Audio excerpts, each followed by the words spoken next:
Before I started my YouTube channel 11 years ago, I used to do a TV gig. I did that on CBS TV for a couple of decades, and people are always saying, Scotty, whatever happened to those old videos you did? Well, I dug around in my messy garage and found a bunch of these old videos. So here's some old school Scotty. My sister in Denver. 15 years ago. You're a godsend. A savior. No, I'm just the postman. If you write me with your questions, I guarantee I'll answer before 15 years is up. Rachel from Houston writes, I have to keep jump starting my car. Somebody told me I probably have an electrical short. How can I find out what it is? Well, Rachel, that's pretty easy. You just need one of these $6 test lights. And here's how they work. Stick the lead on the negative battery terminal, then stick the other end on the positive. The light's on, so we know the light is working. Now you just loosen the terminal on the negative and pull it off. Now take the end of the test light, put it back on the disconnected terminal, and stick it in the negative battery terminal. The light comes on, there's a short somewhere. Now we have to figure out where.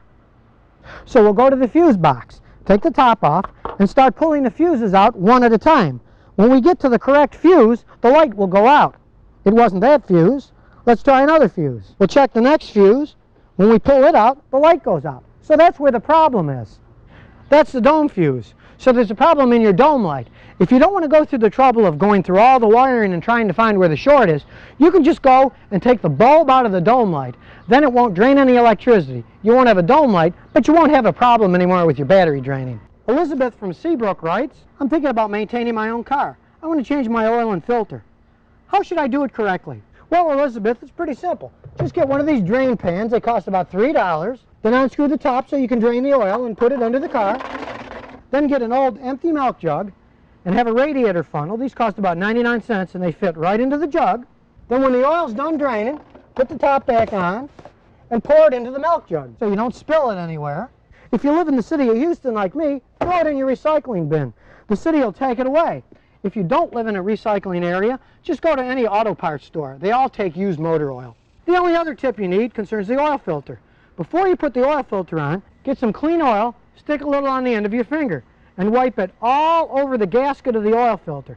Because if you don't make it oily, it won't seal right and it'll leak, or it'll be really hard to get off the next time. So just put a little bit of clean oil before you screw the filter on. Joseph from Huntsville writes, my friend recently had to have a headlight replaced on his car, and it cost more than $300. Is there anything I can do to keep mine from cracking? Well, there is, Joseph. They're these headlight covers. You can get a pair of these for around 35 bucks or so for most cars. They just fit right over the headlights. You just snap them on. So when rocks hit them, they won't crack the headlight, and instead of having to buy a $200 or more headlight assembly, if these really get hit hard, you just have to buy another pair of these for 35 bucks or so. So if you've got an urgent question, drop the postman a line.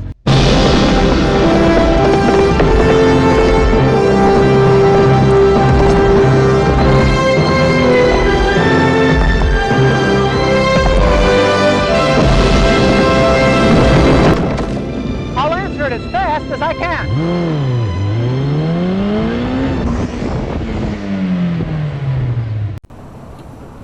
So if you never want to miss another one of my new car repair videos, remember to ring that bell.